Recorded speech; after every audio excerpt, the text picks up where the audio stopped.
Now, this is the sad truth I always believed when it came to phono stages. I used to think that they were a dime a dozen. I no longer believe that. I learned over the years that phono stages can make or break your listening experience. So, with that being said, where does the PHO-701 phono stage from Vincent Audio land? Is it one of those wonderful experiences, or is it just meh, like some phono stages out there? Well, that's what I want to talk about today. And stick around for the end because there is a feature I want to talk about that I want your opinion on.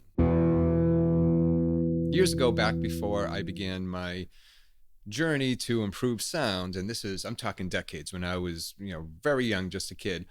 All a phono stage to me was the spot that I would plug my turntable into in the back of my dad's receiver. Then, flash forward a few years, I began to care a little bit more about sound and about phono stages, and still, whenever I bought a turntable, I would make sure it had a built-in phono stage because to me, the phono stage was still just that receiver that I would plug into, and it didn't really matter much. All I cared about was boosting that weak signal that would come from the cartridge, which is exactly what a phono stage does. But it does a whole lot more.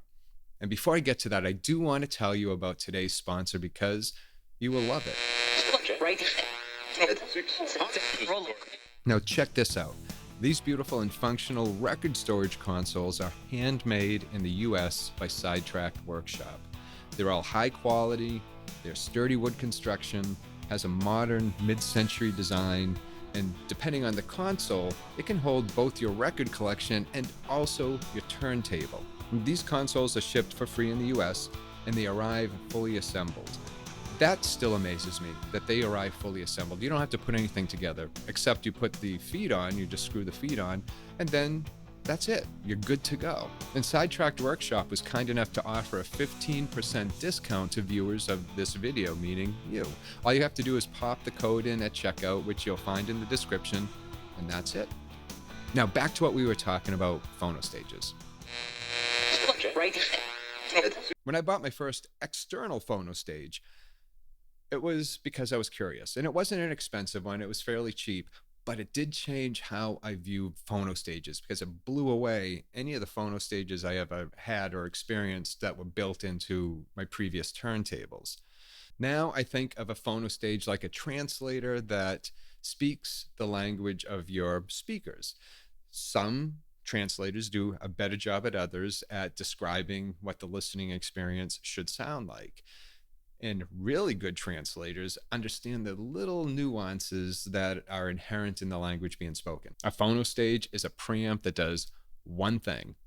It only understands one language, records. Okay, phono stage lessons over because that is not what we're here to talk about. I want to talk about the PHO-701 phono stage from Vincent Audio. My Tavish Classic, the one that I use currently, is an all-tube design. The PHO-701 takes a different approach to its design. Instead of a single unit, it has a dual chassis design. It has two parts to it. You've got the power supply, and then you have the preamp itself, the actual phono stage. The separate power supply is meant to keep noise levels low while delivering clean power. One thing though, in the marketing materials, it often shows the units stacked. I wouldn't recommend that. The power supply is meant to be kept separate from the stage itself. If you put them right next to each other, there's a chance that you could get a little bit of buzz, a little bit of interference there. So keep them separate. And the fact that it's two separate units is something also to keep in mind if space is a concern. The power supply itself is basic. It has an on and off switch and a DC out that delivers the power to the stage through a DIN cable. And this box is where the magic happens. RC outputs and inputs, your ground screw, and the output going to your amp or receiver.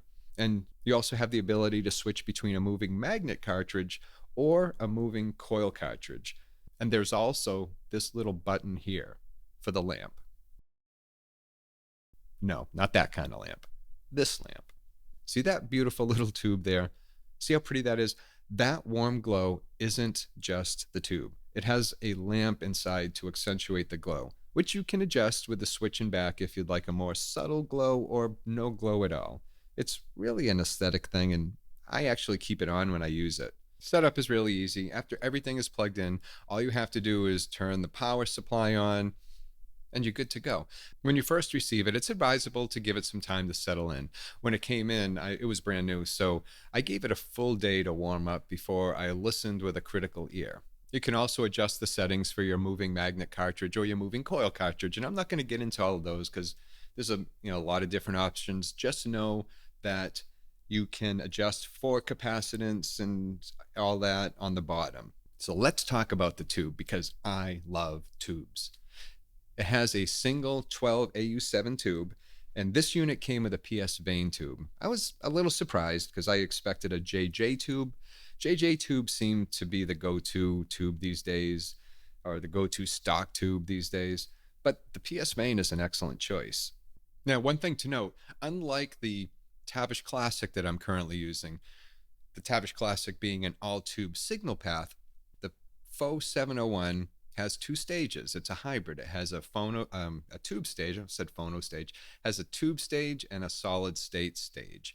The PS vane is there for the initial amplification of the signal, and it provides that warm musicality that you'd expect with tube gear.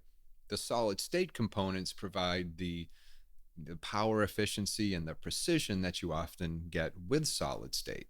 And inside you can see where the tube housing is and the reflective surface for the adjustable amber LED lights.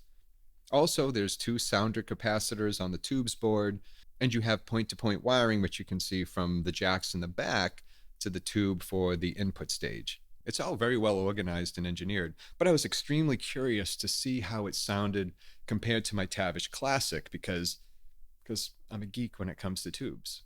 For these tests, I ran my Thorns turntable through the 701, and from there to my Galleon TS120 integrated amp, which then feed my KLH Model 5s. I used a number of test records from Black Sabbath to Kate Edmondson. She's an American singer and songwriter who performs what she calls vintage pop. I call it jazz with a mix of pop-tinged cabaret. Whatever you call it, she has an extremely warm voice, and the instrumentation behind her voice is an excellent sounding board for assessing new equipment. The Tavish provided the beautiful soundstage I'm used to, and the word I like to use to describe the Tavish is lavish. The Tavish is lavish. I should write copy for them. Now, I've used hybrid designs before. The pro-ject 2-box S2 is one I've used and one I enjoyed using, but that's not an all-tube path. That's hybrid, like I said. And that's why I went with an all-tube signal path, because I really like the holographic soundstage that tubes bring. I know some folks will say solid state can do the same thing. In my experience, not quite the same way that tubes do. Now, does the 701 bring that same soundstage? Well, I wouldn't quite call it as wide as I'm used to, but what was there and what I really did like was the warmth. And the soundstage is definitely something to be proud of. And I attribute that to the tube and the input path. What the 701 did deliver, and delivered exceptionally well, was clarity and resolution that you just, to be completely honest, you don't get that with an all tube signal path.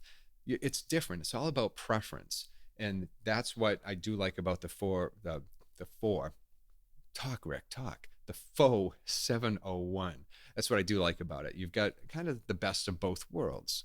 The 701's price tag of just under $800 does put it within reach of some folks who want to experience a phono stage that provides detail and warmth, which the 701 definitely does. Now, I've always said that the phono stage's true job is to set the stage. That's what it does. Goes right from the turntable to the phono stage, sets everything up for the listener to then enjoy through their amp. And the 701, the hybrid design, does just that. It allows your turntable to sing. Now, on to the one feature that I never quite get, and I know some turntables also provide this feature, and that's what I want your opinion on. It has a USB to allow you to archive your vinyl records.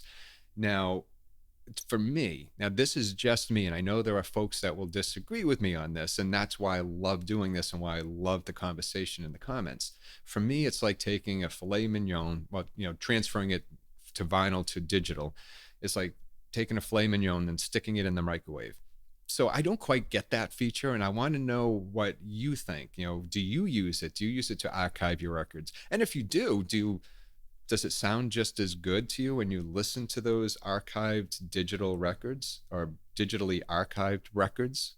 And for those of you who do like this feature, Vincent Audio apparently has your back because you can take your record collection with you. All you need is like a piece of software like, say, Audacity, and you're good to go with that.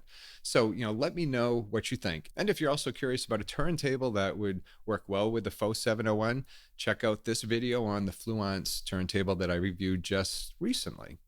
And as always, thank you for being here and thanks for watching. And until next time, please take care of yourself and enjoy your records.